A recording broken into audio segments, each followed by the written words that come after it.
targeting specifically. The Giants beaten down by the Steelers on Sunday. Odell Beckham spent a bunch of the game complaining about calls and no calls. TV cameras caught him visually frustrated throughout the entire game, and it did not stop afterwards. Take a listen.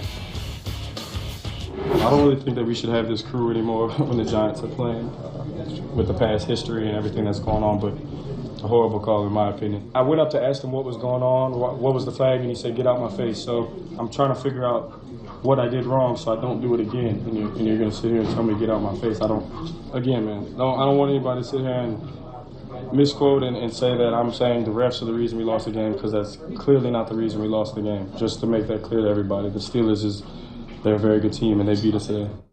Okay, I'm going to call us out right here. I feel like this is a misleading thing here at the bottom of the screen, because if you actually listen to everything he said... Yeah, I'm glad you said that. You're welcome. I'm on your side. It wasn't that he was complaining. He basically said, I'm not saying that it's their fault, but this particular group, maybe not so much for me. Right, and as you said, if you listen to what he said he approached the refs to see what he was doing wrong, and the refs said, get out of my face. So when you have a player, obviously with his talent, that is trying to address and obviously change his ways to address the issue, and the ref is not really complying with his efforts, then there is a problem there. I feel us receivers see it this way. Now, Tio, isn't the very definition of complaining is saying that I don't like you being around me, I don't like you working with me, I don't like you having authority over me? It's just a It's fact. not a fact, it's your opinion expressed as a complaint. That's the very definition. Look, did he have an opinion that was actually correct? Yeah, I agree with Odell. Right. They're coming after you, Odell, but you got to see that coming.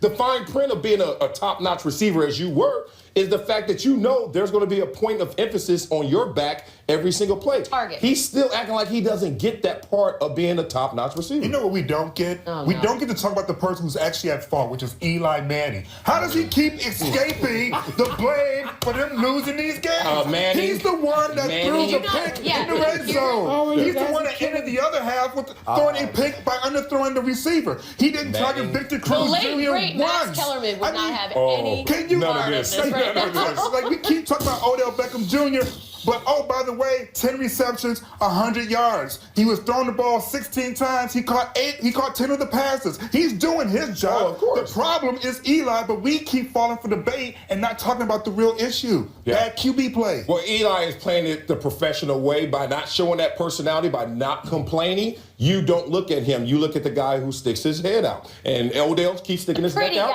And He's sticking his head out and his hands catching passes. You're right. You're right. You got to give the guy the ball. When he's making plays, obviously he's been probably the most consistent, the most valuable player on that team. You have to put the ball in a guy like Odell Beckham's hands. There it is. Listen to us, guys, all right? Let's do some Jeers. We know what we're talking about. JaVale McGee. Oh, I knew it. As soon as it happened, I knew we'd see it on Monday. In all fairness, this is just called hustling. When you inbound the ball for another team, it's hustling. This is on Shaq in the Totally Shaq in the In his defense, he's played for so many teams. You know what? That's a great point. Great point, Your Honor. for them before. Jabari Zuniga. What'd you say? I don't know what. Man, Wait, I do remember this moment. I thought Beach Street Breakdown. Hey, those surfaces are a little bit slick. Please breaking 1 and 2 right there. Kadeem Latin gets our third Jeer of the day. I like flops, and I do not care who makes fun of that. This one's pretty good. Watch it. Oh! Now that's community theater right there. Marcus Smart, that's a good That's flop. Shakespeare in the park, right? You got Marcus Smart attention on that one. That's a good flop. Raiders punter Marquette King, known for epic celebrations. Did he cross the line this weekend? I don't know about using that flag. We'll Go see. ahead and vote. This is Sports Nation. Yeah, he asked. Sports Nation is presented by Toyota. Let's go places.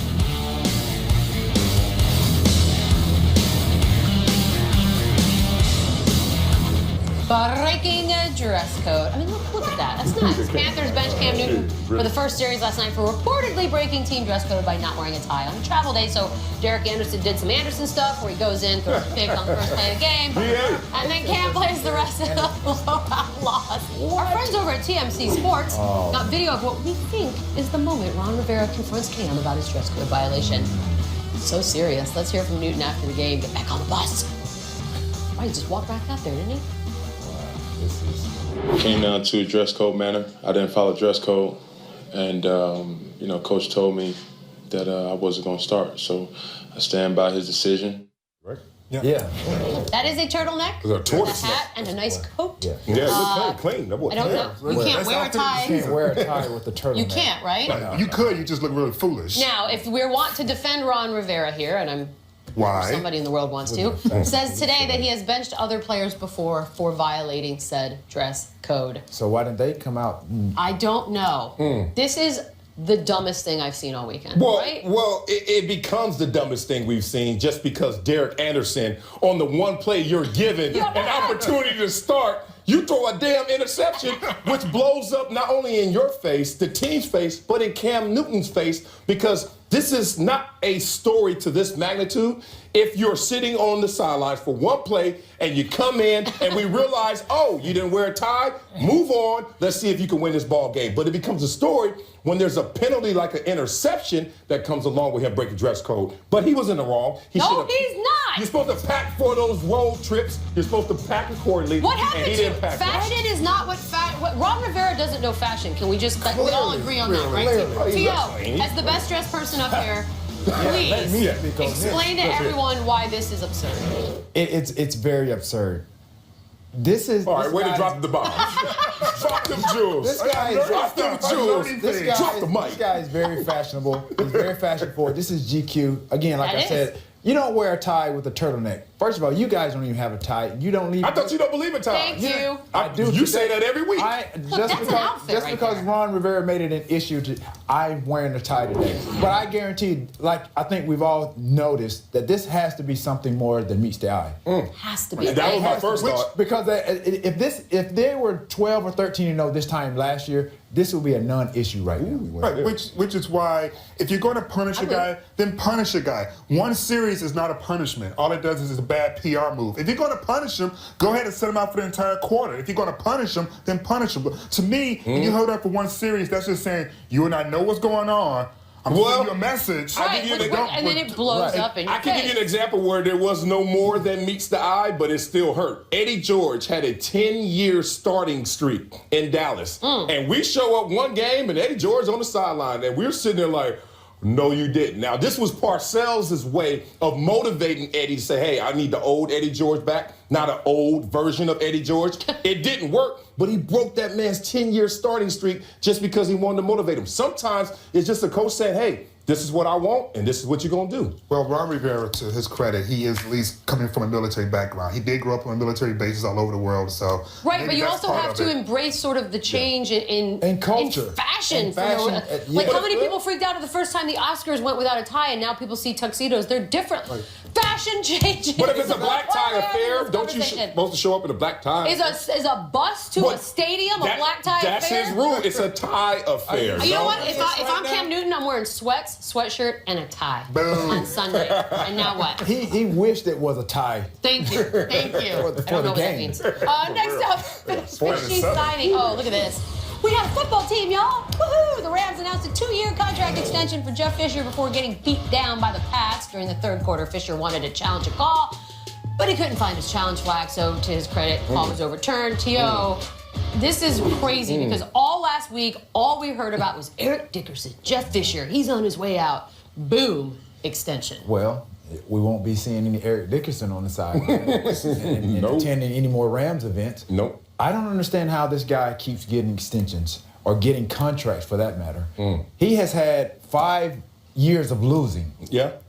I don't understand how he continues to get a job. Funny you should say somebody, that. Somebody please explain to me. If that's the case, I should still be playing. If that's the case, I should still be playing. Well, he's had way more than 5 years of losing. This is a guy who is with the Rams, who is literally about to become the all-time losingest coach in NFL history, and about 80 less games than the person who's in second place in Tom Landry. Woo! He is more than just a 5-season loser. This is a guy who hasn't been in the playoffs in 15 or 22 years in which he's been a coach. So I don't understand what they're trying to send to the fan base and to ticket season holders. Like, we messed up this season. We messed up last season. We messed up the last 5 seasons. But yo, you know that dude that messed us up? We bringing him back and again. this is not the town for that. Yeah, well you guys are looking at it from the wrong perspective. Let me be Stan Kroenke right here. So add another $1 billion to my name. Another one. And make sure you're another $1 billion. And you're absentee as well, because that's Stan Kroenke. Well, let me hear this. Stop that. Okay, Stan Kroenke's thinking like, and I said this last week on the radio show when everyone said it's over for Fisher. I said,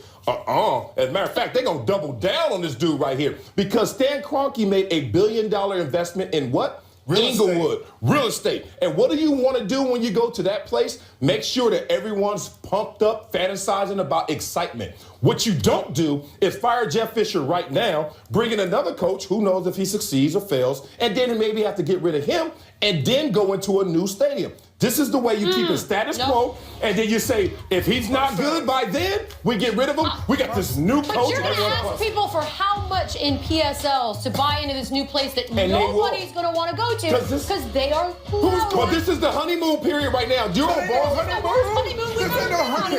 Nobody's getting laid on this honeymoon. He can't even find the flag. And another thing, nice try on the E-reality show. Have you guys seen that god-awful that was pretty bad. That's pretty bad. Welcome to LA. We're a Ramley. No, you're not. You're nothing. And nobody knows who you are. Stop pretending like the TMZ cameras are following you guys around. Like you didn't call them yourselves. Oh, y'all not seeing this all the way through. By the way, that guy looks just like Trump. This is what you need to remember too, Marcellus. Ain't nobody fighting traffic, paying money in parking space, walking through all that weather to sit there and see a coach. They want to see a winning They football had team. 80,000 in the rain against Miami. I was there. You weren't. I was there. Not the Miami game. That's the point. 80,003. Welcome back. This story is awesome. After roughing the kicker call, Raiders punter Marquette King decided to celebrate the penalty by dancing with the flag. The refs then threw a flag for unsportsmanlike conduct, and after the game, King had even more fun. I kind of like this guy tweeting, ooh, so that's how I got caught with a snitch arrow pointing at Bills corner Nickel Roby Coleman. I love it. We know what happens to snitches, T.O. Celebrating with the flag is fun. I'm sure you probably didn't want to call him a snitch. But anyway, yeah, this is what you asked for. You pick up the flag, you get a flag. Yeah. I don't think it has nothing to do about the guy being a snitch, but I like it. It's for us to talk about here today. I like it. It's fun. You're getting the fans involved. I don't know if I like it. Nobody got hurt? I don't know if I like it. I mean, look, a stretch example is when you deal with someone with authority. Like, you ever see someone with the policeman or something? He got his handcuffs and you got his flag. Like, you're like, you can't touch his handcuffs. Like, you just can't touch stuff like that. What are you talking about? Like, it's a stretch exaggeration, but did you just compare the flag to like a policeman's gun? But it's authorities. Like, it's a part of their accessories. You gotta let it be, man. You can't just sit there and start grabbing stuff like that. He would have gotten away with it if he hadn't treated the flag like some sort of like glow stick. I mean, that was the problem. You can't just touch every fireman's hose. Like, you just can't do that. You can't. I like it. I definitely give it my best go. It's not like me to change the rules then. Hey, can I see that gurney, Mr. Paramedic? You can only touch the gurney. You probably don't want to in that situation. Look, the flag is like there. It's not like he didn't accost the dude to grab. You guys are some misfits. That's all this is, basically. You know what you are? You're a teacher's pet. True. You're like a narky person that we don't want to talk to. Oh, God. Where's my apple? Yeah, by the way, you were the snitch. I was. That's the only reason that you're doing this right now. You know me well. Snitch. Snitch. I tell the truth. This is it. I woke up this morning knowing things were about to change. T.O.? Yeah, that's Your me. new segment is about Me? to debut. You're going to tell NFL coaches why they should put you in over some of the dudes that got on the field. We're calling it Put Me In, Coach. And we shall start with Hilbert. Let's start. Oh, this is a result of the no tie effect. Okay. I don't know if this is Tober's fault or Derek Anderson's fault, but hey, we know how this all resulted. And a little from column B. Everybody's fault. Yeah. This is an easy pitch and catch right here. Yeah. No, it's not easy. Well, Easy. Tolbert, it got hard all of a He sudden. didn't even make the tackle. Tolbert a little too thick to turn that quick. At least, hey, Coach, I have a tie on. Yeah, he does. Put me in, Coach. Put him in. Come on. What if this works? JJ Nelson? This would have been Hey, something. this is a nice stop route. Ball to the outside, away from the defender. Ball in hand. This should be a catch. He must not have had his sticky gloves on today. All I can say is, this is a drop, a chance to move the chains. You ain't making that catch. You dropped some of those before. Hey, No, It's a serious. challenge. I got my tie on too. Put me in, coach. I love that your tie is what's going to really put you over the top. Exactly. This one. Dress code. This one hurts. Oh man, this is a ball in hand. I mean, this is ball on the number. This is textbook right here. Crabtree. Why did he jump? Breaks the cushion. He has no reason to jump. Yeah. It's style points. I can see if he was like 5 inches high or something like that. Hey, Coach Del Rio, come on. This guy's a veteran. I'm a veteran too, and I got my tie. Come on, coach. Put me in, coach. And I got my tie is going to be the catchphrase That's the of all that. By the way, any comment from Marcellus that they seem to be using Dat Dude's music on that? Oh, really? I You didn't owe wanna me start money. anything. I didn't want to start a fight. I just want to point it out. Wow. I need to be original anyway. I don't need your music. My God, here we go. I don't need your music. Coming up next.